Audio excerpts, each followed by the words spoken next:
Identificação e reestruturação dos esquemas cognitivos autolimitantes. Uma estratégia de enfrentamento disfuncional, desadaptativa, ela tem base na forma do indivíduo significar a sua realidade. A interpretação do que está acontecendo é que define o acionamento de uma estratégia. Se eu me sinto ameaçado, obviamente eu vou estabelecer uma estratégia que me proteja dessa ameaça. Então, o que eu penso acaba definindo a estratégia, né? Eu acabo escolhendo uma estratégia em função do significado.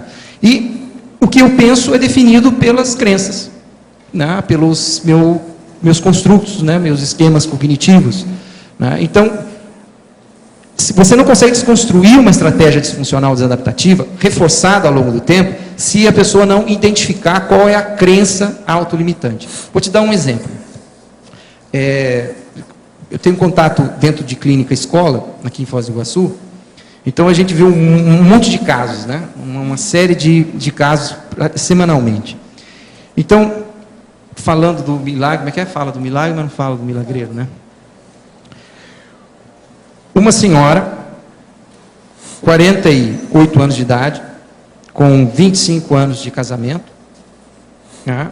Gosta muito do marido, tem lá a prole, os filhos já estão bem encaminhados, e ela é professora, né? E ela vai fazer uma viagem para um treinamento. Nessa viagem, um ônibus lá que foi fretado, o ônibus na saída quebra, ela volta para casa.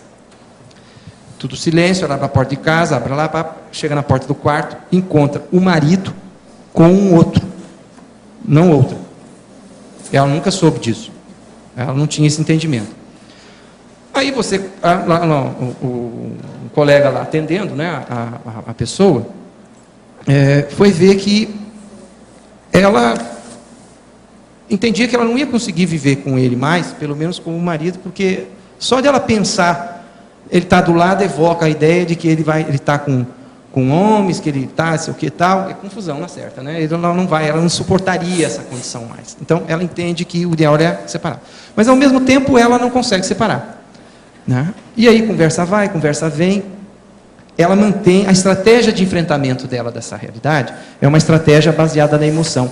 Ela começa a desviar de assunto, ela usa a esquiva, ela não vai no ponto, ela não quer conversar, ela vai empurrando com a barriga, aquela situação, procrastinando a solução da condição, ela não fala com o esposo, e aí lá no final das tantas, o estagiário lá identificou a crença autolimitante. Qual era? Uma lavagem cerebral, do tipo, até que a morte os separe. Quer dizer, ela sabe que é melhor separar. Ela gosta da pessoa, vai ficar amiga dele, né? O cara se retratou até, falou que nunca quis, né, feri-la ou magoá-la, etc. e tal, mas aquilo para ele lá era mais forte, ele não conseguia educar aquele impulso. Então veja, a pessoa tem uma crença que ela não consegue rever, ela não consegue reestruturar, e ela continua, às vezes, sofrendo na vida, porque a estratégia dela de enfrentamento é disfuncional. Então, se não rever a crença autolimitante, uma série de atitudes e comportamentos acabam levando a uma vida uma das complicada. coisas mais bravas que tem nisso é a quebra do ônibus. A quebra do ônibus. Quebra do ônibus, o avião que não partiu, é o contratempo que acontece, tem cada coisa. Revela, né? Isso tudo eu recebo lá nas solicitações da TENEPS.